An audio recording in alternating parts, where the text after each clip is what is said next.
जय हिंद दोस्तों, स्वागत है आप सभी का आज के इस नए टॉपिक संसद भवन में। देखते हैं हम लोग संसद भवन कहते किसे हैं, या फिर संसद भवन के कितने सदन होते हैं, किस सदन में क्या कार्य होते हैं और कौन से सदन में क्या कार्य होते हैं। ठीक है, जितने भी निर्णय लिए जाते हैं वो सारे के सारे संसद भवन से ही लिए जाते हैं। तो संसद भवन को हम शुरू करते हैं। देखो, भारत में पहले हम लोग संसद भवन की परिभाषा समझते हैं।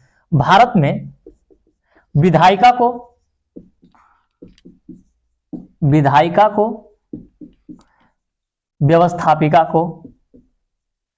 व्यवस्थापिका को ही संसद कहा जाता है।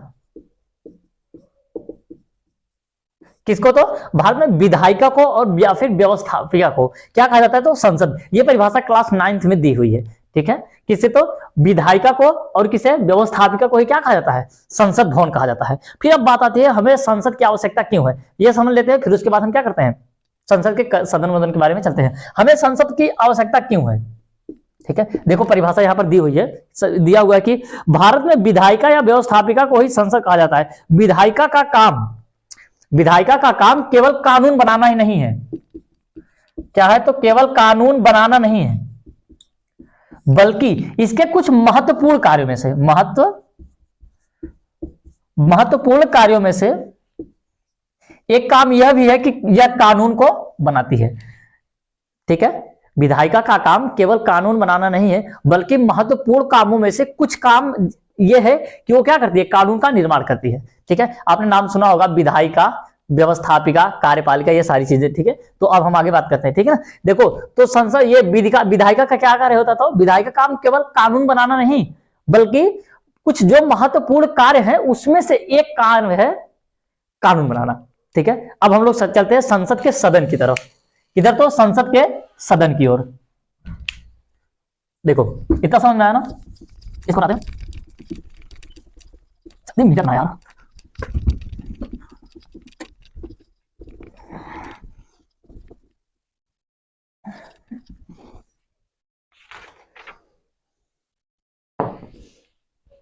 देखो हम लोग चलते हैं। संसद के दो सदन होते हैं। कितने सदन होते हैं? तो दो। एक को कहा जाता है राज्यसभा,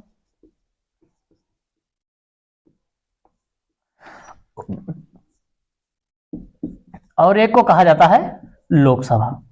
ठीक है, लोकसभा में इस समय सदस्यों की संख्या 545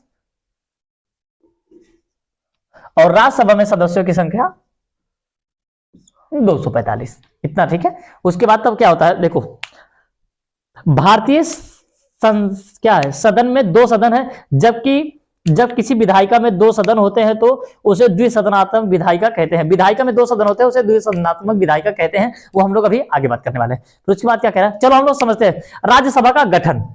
पहले हम क्या करते हैं, तो ये राज्यसभा तो होता है और एक साइड में होता है लोकसभा। पहले हम लोग हेडिंग समझते हैं, राज्यसभा का गठन।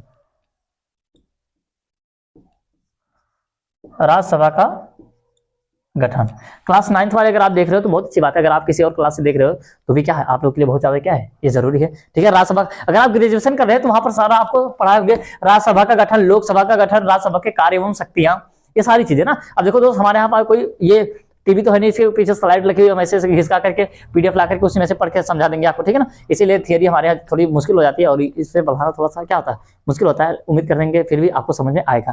ठीक है, क्या? तो संसद के राज्यसभा का गठन, सदस्य राज्यसभा, संसद का उच्च। देखो, राज्यसभा को संसद का, ये संसद का कैसा है, तो संसद का उच्च सदन है। राज्यसभा संसद का उच्च सदन होता है, और उच्च सदन तथा इसे द्वितीय सदन कहते हैं। कैसा था? द्वितीय सदन कहते हैं। ठीक है ना, प्रथम सदन क्या कहते हैं, तो लोकसभा होता है। राज्यसभा का यह उच्च सदन तथा यह कैसा सदन है, तो द्वितीय सदन होता है। संविधान के अनुच्छेद, देखो अब इसकी, देखो संसद भवन की चर्चा जो है वो अनुच्छेद 79 में है, 79 में, और राज्यसभा की जो चर्चा है वो है 80 में, और लोकसभा की चर्चा जो है अनुच्छेद 81 में है। ये याद रखियो, 79 में है संसद, 80 में है राज्यसभा और 81 में है लोकसभा। ये तो हो गया भारतीय संविधान की चीज ना। देखो भारतीय संविधान अनुच्छेद, देखो भारतीय संविधान के अनुच्छेद 79 के तहत राज्य, मतलब कि देश को चलाने के लिए एक संसद होगी जिसका प्रमुख राष्ट्रपति होगा। ठीक है ना, ये आपको इस तरह से परिभाषा लिखवाए होंगे सर, जो आपको पढ़ाए होंगे। और उसके संसद भवन के दो सदन होंगे, एक होगा लोकसभा और एक होगा राज्यसभा। राज्यसभा को संसद भवन का उच्च सदन कहा जाता है, या उच्च सदन तथा द्वितीय सदन होता है। ठीक है ना, इस प्रकार से आपको परिभाषा लिखवाई गई होगी। ठीक है ना, संसद भवन कैसा होता है, तो यह लोकसभा, ये सॉरी राज्यसभा कैसा है, तो संसद का उच्च सदन तथा द्वितीय सदन है। और उसके बाद क्या कह रहा है, तो राज्यसभा में प्रतिनिधियों की संख्या, देखो अधिकतम जो इसकी सीट हो सकती है वो हो सकती है 250, 250, और इस समय कितनी है, तो 245। ठीक है ना, जिसमें से 12 सदस्य मनोनीत किए गए हैं। क्या किए गए हैं, तो मनोनीत किए गए हैं। किसके द्वारा, तो राष्ट्रपति के द्वारा, राष्ट्रपति। ठीक है, ये इन्हें चुन करके भेजा है। कोई क्रिकेट में बहुत अच्छा है तो वहां से चुन करके भेज दिया है, या फिर कोई गाने में बहुत अच्छा है तो वहां से चुन करके राज्यसभा में भेज दिया है। कोई मतलब कोई फिल्म इंडस्ट्री में, कोई साउथ नहीं, मतलब कि बॉलीवुड इंडस्ट्री में कोई बढ़िया बढ़िया जो कार्य करके आए हैं, उन सबको क्या करता है, राष्ट्रपति एक को चुन करके यहाँ पर भेज देता है। तो उन्हें लोग क्या कहते हैं, हम लोग उन्हें मनोनीत सदन कहते हैं। ठीक है ना, और बाकी बचते हैं 250 में 18 ना, तो जो 18 सदस्य होते हैं, मतलब 238, जो 238 सदस्य होते हैं, ये विधानसभा द्वारा चुन के आते हैं, विधानसभा द्वारा चुन करके आते हैं 38। लेकिन इस समय 245 है, तो विधानसभा से जो चुन करके आए हुए हैं वो कितने हैं, तो 233। इस समय विधानसभा से जो सदस्य चुन करके आए हुए हैं, उन सदस्यों की संख्या है 233। ठीक है, देखो क्या क्या दिया हुआ है जी। अब देखते हैं फिर ना, इतना तो क्लियर हुआ। ये द्वितीय सदन तथा उच्च सदन है, और इसमें 12 सदस्य मनोनीत किए गए हैं, उन्हें राष्ट्रपति चुनकर भेजता है, और 238 सदस्य विधानसभा से आते हैं। लेकिन इस समय 233 सदस्यों की संख्या विधानसभा से आई हुई है, क्योंकि जो ये 545, मतलब 250 होनी चाहिए, क्योंकि इस समय 245 सदस्यों की संख्या है। ठीक है, उसके बाद अब आते हैं हम लोग, क्या कह रहा है, सदस्यों की योग्यता। ठीक है, इतना क्लियर हुआ। यहां देख लेते हैं ना, अब सदस्य, राज्यसभा का सदस्य बनने के लिए योग्यता क्या चाहिए, सदस्यों की योग्यता, सदस्यों की योग्यता, योग्यता में क्या क्या होना चाहिए, तो अरे इसको रहने देते ना, वह क्या हो, तो भारत का नागरिक हो, भारत का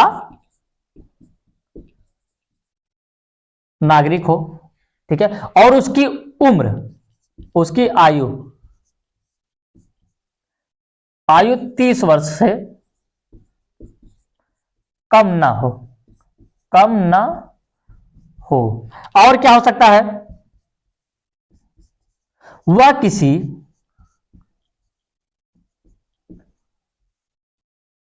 लाभ के पद पर ना हो, लाभ के पद पर न हो, मतलब वह किसी लाभ के पद पर ना हो। लाभ का पद वो होता है जो गवर्नमेंट जॉब, अगर वो वो प्रधान है, ठीक है ना, या फिर कोई विधायक है, कहीं पे इन सब चीजों में है, तो वो लाभ का पद नहीं है। लेकिन गवर्नमेंट जॉब कर रहा है 25-30 हजार की सैलरी पे, मतलब 25-30 हजार की नौकरी कर रहा है, तो वो लाभ का पद हो गया। और सांसद बनकर के 2 लाख रुपए सैलरी ले रहा है, तो लाभ का पद नहीं है। उसको एक बड़ी सी बिल्डिंग मिलेगी रहने के लिए, समझ रहे हो ना, गाड़ियां मिलेंगी, है ना, 4 बॉडीगार्ड आगे पीछे मिलेंगे, तो उस लाभ का पद नहीं है।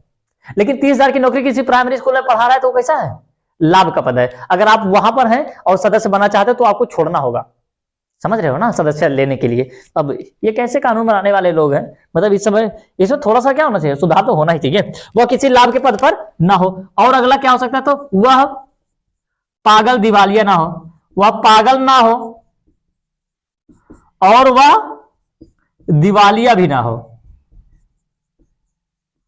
दिवालिया ना हो। ठीक है, तो इतनी सारी क्या होनी चाहिए, उसकी योग्यताएं होनी चाहिए।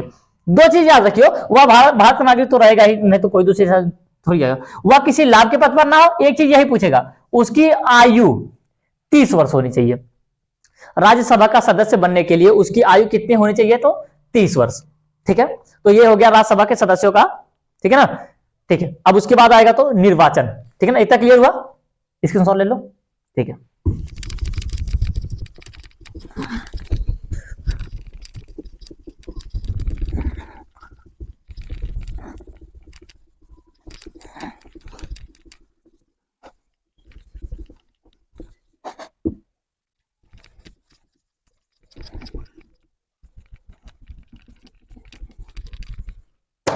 अब हम लोग चलते हैं इसको निर्वाचन की ओर। निर्वाचन,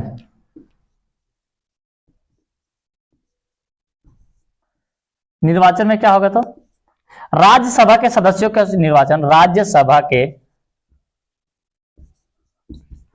सदस्यों का निर्वाचन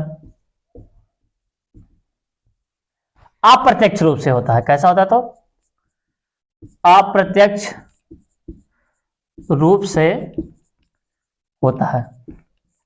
कैसा होता है तो अप्रत्यक्ष रूप से। अप्रत्यक्ष का रूप का मतलब होता है जिसमें जनता नहीं वोट डालती। अप्रत्यक्ष का क्या मतलब होता है तो जिसमें जनता वोट नहीं डालती, उसे हम लोग क्या कहते हैं तो अप्रत्यक्ष रूप से। और राज्यसभा के जो सदस्य होते हैं उनका कैसे होता है चुनाव, कैसे होता है तो अप्रत्यक्ष रूप से, या क्योंकि उनका चुनाव कौन करता है, विधानसभा के जो सदस्य होते हैं, ठीक है ना। अप्रत्यक्ष रूप से विधानसभा के सदस्यों द्वारा होता है। किसका तो ये राज्यसभा के सदस्यों का चुनाव अप्रत्यक्ष रूप से किया जाता है। और उसके आगे क्या किया ना, ठीक है ना। फिर उसके बाद अब आता है राज्यसभा का कार्यकाल, ठीक है ना। इसके ऐसे देते हैं, ठीक है ना। कार्यकाल, निर्वाचन हुआ,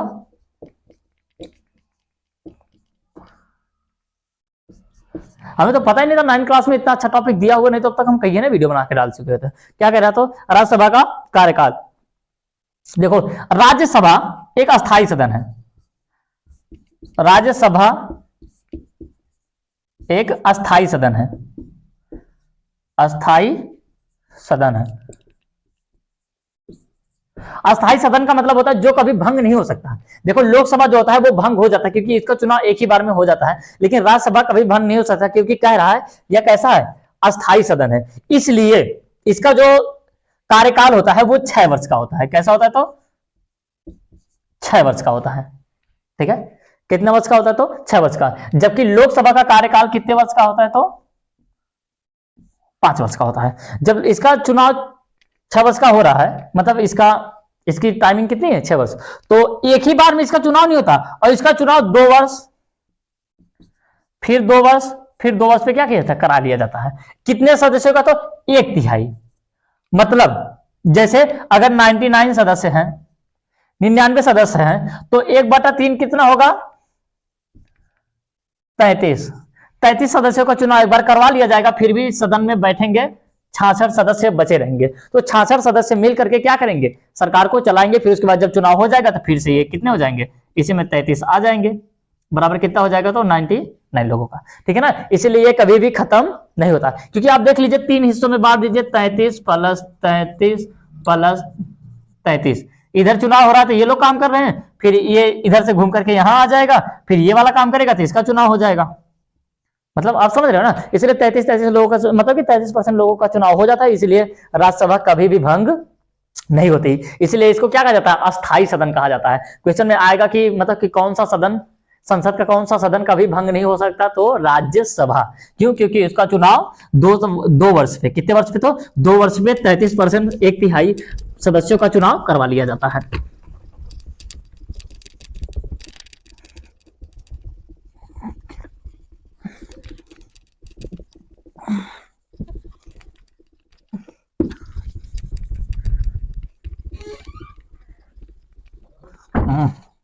अरे अभी बनना, अरे अभी बनते बैठ आराम से, ठीक है ना। तो राज्यसभा का कार्यकाल हुआ, ठीक है ना। अब उसकी अगली कौन आती है, देखो अब आता है राज्यसभा के कार्य एवं शक्तियां। अभी ये भी मिटा देते हैं ना।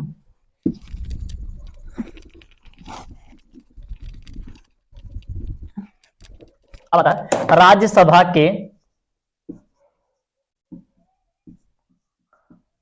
कार्य एवं शक्तियां। अब देखो राज्यसभा को भी कई प्रकार की शक्तियां प्रदान की गई हैं। जैसे देखो वित्त संबंधी शक्तियां, कहते देखो कितनी शक्तियां हो सकती है। एक तो वित्त संबंधी, वित्त संबंधी शक्तियां, ठीक है ना। वित्त संबंधी, देखो राज्यसभा को वित्त संबंधी मतलब कि पैसा के मामले में भी कानून बनाने की शक्तियां प्रदान की गई हैं। मतलब देखो कोई भी कानून जो होता है वो लोकसभा और राज्यसभा दोनों से मिलकर के बनता है, इसीलिए वित्त मतलब कि पैसे के लेन देन में कानून बनाने का अधिकार राज्यसभा को भी प्रदान किया गया है। ठीक है ना। उसके आगे क्या है तो विधायी शक्तियां, और दूसरा क्या हो सकता है तो विधायी शक्तियां, विधायी शक्तियां, विधायी मतलब कानून बनाना, कानून। ठीक है ना। राज्यसभा को विधायी शक्तियां भी प्रदान की गई। राज्यसभा को कानून बनाने का भी अधिकार है, मतलब कि जब कानून बनाना होगा तो दोनों तरफ से भी जाए, इधर से भी मतलब लोकसभा से चुन करके राज्यसभा में जाएगा, या फिर तो फिर उधर से भी क्या होगा हस्ताक्षर के द्वारा चुनाव मतलब क्या होगा तो कानून बन जाएगा। यानी कि लोकसभा मतलब ये राज्यसभा को विधायिका मतलब विधि के मामले में कानून बनाने की शक्तियां प्रदान की गई हैं। और क्या इसको प्रदान किया गया है तो फिर उसके बाद क्या आ गया संविधान में संशोधन। हाँ देखो बहुत महत्वपूर्ण टॉपिक आ गया, संविधान संशोधन। संविधान संशोधन करने में भी इसको महत्वपूर्ण शक्तियां प्रदान है, महत्वपूर्ण शक्तियां प्रदान है, क्योंकि कोई भी संविधान का संशोधन हो बिना राज्यसभा के अनुमति से प्राप्त मतलब कि उसमें संशोधन नहीं किया जा सकता, क्योंकि संविधान संशोधन एक बहुत ही जटिल प्रक्रिया है। ठीक है, कैसी प्रक्रिया है तो जटिल प्रक्रिया है, इसीलिए उसमें राज्यसभा का होना बहुत ही ज्यादा अनिवार्य है। अगर लोकसभा के 545 सदस्य कह देंगे फिर भी संशोधन नहीं होगा जब तक राज्यसभा के सदस्य नहीं कहेंगे। ठीक है ना, क्योंकि संविधान संशोधन एक बहुत ही जटिल प्रक्रिया होती है, इसमें 2/3 बहुमत चाहिए होता है, और 2/3 बहुमत कहाँ जब तक इसको नहीं मिलाएंगे तब तक नहीं हो पाएगा। ठीक है, क्लियर है। फिर उसके बाद अगली वाली कौन सी हो सकती है तो संकटकालीन शक्तियां, है ना। फिर उसके बाद क्या राज्य सूची से संबंधित विषय, जो राज्य सूची है हमारी, ठीक है, और बहुत सारी दी हुई है तो हम जो ज्यादा जरूरी है वही बताते हैं ना। राज्य सूची संबंधी,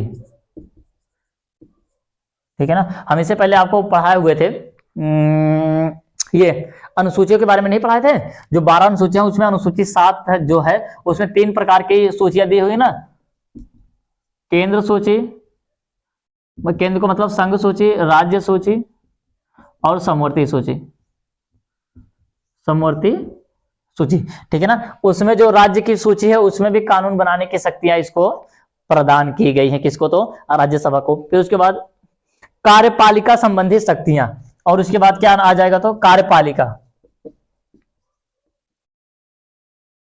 कार्यपालिका आपने सुना होगा कि एक होती है विधायिका और एक होती है कार्यपालिका और एक होती है न्यायपालिका। विधायिका जिस कानून को बनाती है, कार्यपालिका उसी कानून को लागू कर देती है। तो इसमें राज्यसभा को भी शक्तियां प्रदान की गई, क्योंकि ये संसद का ही अंग है ना, लोकसभा और राज्यसभा दोनों संसद का ही अंग है। हाँ मान लेते हैं कि लोकसभा में सदस्यों की संख्या ज्यादा होती है और प्रधानमंत्री वगैरह ज्यादातर वहीं से चुन करके आते हैं, लेकिन फिर भी कार्यपालिका तो वहां पर निर्माण कार्यपालिका में भी तो ये संसद भवन के ये जो कमरा है राज्यसभा का, ये इसमें भी तो शामिल होगा ही ना, इसीलिए अलग से नहीं बल्कि ये संसद का एक अंग ही है। जैसे 2 भाई है ना, तो उसके पिता के बारे में बताया जा रहा, तो ये उनके पिता है, एक का पापा ओके 10 रुपए देते हैं तो ये को 10 रुपए देते हैं, उसको डांटते हैं स्कूल जाने के लिए तो इसको भी डांटते हैं स्कूल जाने के लिए, घर में जब बाजार से आते हैं तो इसको भी सामान लेकर के आते हैं, इसको भी लाते हैं खाने पीने के लिए। तो बस वही सारी चीजें हैं, लोकसभा राज्यसभा कुछ अलग से नहीं है, बस हाँ थोड़ी सी इसमें सदस्यों की ज्यादा संख्या इसलिए, और क्योंकि ये जनता का सदन होता है तो कुछ शक्ति इसको ज्यादा प्रदान कर दी गई है। और ऐसा नहीं है कि इसको बहुत ज्यादा मतलब कि कुछ चीजें इसके लिए विशेष करके रख दी गई हैं, राज्यसभा के लिए कुछ कम चीजें हैं, नहीं ऐसा नहीं है।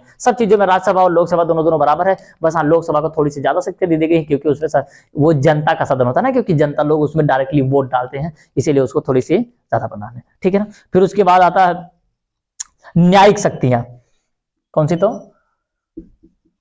न्यायिक शक्तियां, न्यायिक शक्तियां, ये सारी शक्तियां राज्यसभा को प्रदान है। और उसके अखिल भारतीय सेवाएं जो वो रहता है, फिर ना बस इसको रहने देते हैं। तो ये तक यहां तक होता हमारा कैसा तो राज्यसभा। मुझे उम्मीद है कि क्लास 9th वालों आप लोग को ये क्लास अच्छी लग रही होगी। ठीक है ना। अब हम लोग बढ़ते हैं लोकसभा की ओर। ये तो था अनुच्छेद 80, अनुच्छेद 80। अब हम लोग चलते हैं अनुच्छेद 81 की तरफ। ठीक है, अब इसको मिटाते हैं, स्क्रीनशॉट ले लो। ठीक,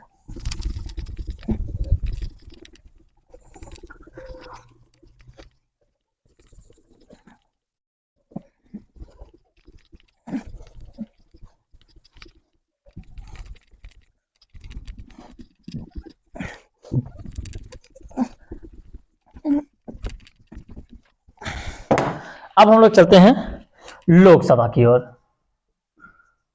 लोकसभा, इसकी चर्चा अनुच्छेद 81 में है, ठीक है ना। देखो इसकी लोकसभा की चर्चा, देखो लोकसभा के सदस्यों की चर्चा किसमें है, मतलब सदस्यों की नहीं, लोकसभा की चर्चा किसमें है, तो अनुच्छेद 81 में, ठीक है ना। जैसा राज्यसभा था ठीक वैसा ही कैसा है, लोकसभा है। तो हम लोग समझते हैं लोकसभा के सदस्यों की योग्यता है, सदस्यों की योग्यताएं। देखो जो योग्यता राज्यसभा के सदस्य बनने के लिए थी वही सारी योग्यताएं क्या होंगी, लोकसभा के सदस्यों की भी होनी चाहिए। देखो फिर अब हम लोग ऐसे अपने से समझते हुए चलते हैं ना, किताब क्या कहती है उसको ले लेते हैं ना। वह क्या हो, तो भारत का नागरिक हो, भारत का नागरिक हो, और दूसरा उसकी आयु, यहां पर आयु में डिफरेंट होगा, उसकी आयु 25 वर्ष होनी चाहिए। कितनी होनी चाहिए, तो 25 वर्ष। देखो जो लोकसभा के सदस्य बनने की जो राज्यसभा बनने के सदस्यों के, राज्यसभा का सदस्य बनने के लिए जो आयु चाहिए होती थी वो 30 वर्ष चाहिए थी, लेकिन लोकसभा के सदस्य बनने के लिए जो आयु चाहिए होती है वो कितनी चाहिए, तो 25 वर्ष। और एक क्वेश्चन यहीं पर बनता है कि प्रधानमंत्री बनने के लिए कितनी आयु चाहिए, कितनी प्रधानमंत्री बनने के लिए कितनी आयु चाहिए, तो 25 वर्ष, ठीक है ना। क्योंकि लोकसभा से भी प्रधानमंत्री बन सकते हैं और राज्यसभा से भी प्रधानमंत्री बन सकते हैं। तो लोकसभा की न्यूनतम जो आयु है वो है 25 वर्ष और राज्यसभा की जो न्यूनतम आयु है वो है 30 वर्ष। तो लोकसभा से प्रधानमंत्री बन ही सकते हैं, तो इसलिए हम लोग लोकसभा को ही कह सकते हैं। इसीलिए लोकसभा की आयु कितनी है, तो 25 वर्ष। इसीलिए हम लोग कह सकते हैं कि प्रधानमंत्री बनने के लिए न्यूनतम 25 वर्ष की आयु होनी चाहिए, ठीक है ना। और क्या हो सकता है, तो देखो वह किसी लाभ के पद पर ना हो, ये तो फालतू वाली चीजें है ना। वह किसी लाभ के पद पर ना हो, लाभ के पद पर न हो। देखो यदि वो विधायक है तो भी सांसदी का चुनाव लड़ सकता है लोकसभा का सदस्य बनने के लिए, ठीक है ना। तो उसे अपने पद से इस्तीफा नहीं देना होगा। लेकिन अगर वो एक क्या है जी, होम गार्ड है ना गवर्नमेंट जॉब में, अगर वो सांसदी लड़ना चाह रहा है या फिर विधायक लड़ना चाह रहा है तो पहले उसे अपनी जॉब से इस्तीफा देना हो, तब जाकर के चपरासी, तब जाकर के वो क्या करेगा, चुनाव लड़ सकता है। अगर बेचारा अपने जॉब से इस्तीफा दे दिया और जाकर के चुनाव हार गया तो गया काम से। और ये लोग अगर विधायक रहते हुए जाकर के सांसदी का चुनाव लड़ ले रहे हैं, उधर हार गए तो कोई दिक्कत नहीं, क्योंकि विधायक साहब तो है, सैलरी मिल रही है 1 लाख रुपए, देख रहे हो ना। तो इसमें भी क्या होना चाहिए, हमारी गवर्नमेंट से अपील है कि इसमें भी संशोधन होना चाहिए, ठीक है। तो वह किसी लाभ के पद पर ना हो, ठीक है। तो और देख लेते हैं, ठीक है ना। वह पागल या दिवालिया ना हो, ये तो फालतू वाली चीजें हैं जी। अगर अगर पागल को सब बना दिया, पागल या दिवालिया ना हो, दिवालिया ना हो, वह पागल या फिर दिवालिया ना हो, ठीक है ना। तो क्लास बहुत ही ज्यादा बड़ी हो जाएगी, ठीक है ना। तो आज की क्लास को यहीं पर खत्म कर देते हैं। इसकी बची है सदस्यता बची हुई है और इसके कार्य एवं शक्तियां बची हुई है, ठीक है ना। तो वो वाली जो वीडियो होगी, मतलब जो क्लास होगी उसे हम नई वीडियो में ला करके आपको, मतलब वीडियो बना करके अपलोड कर देंगे, ठीक है ना। तो क्लास को यहीं पर खत्म कर देते हैं, हम मिलेंगे नेक्स्ट क्लास में, तब तक के लिए जय हिंद।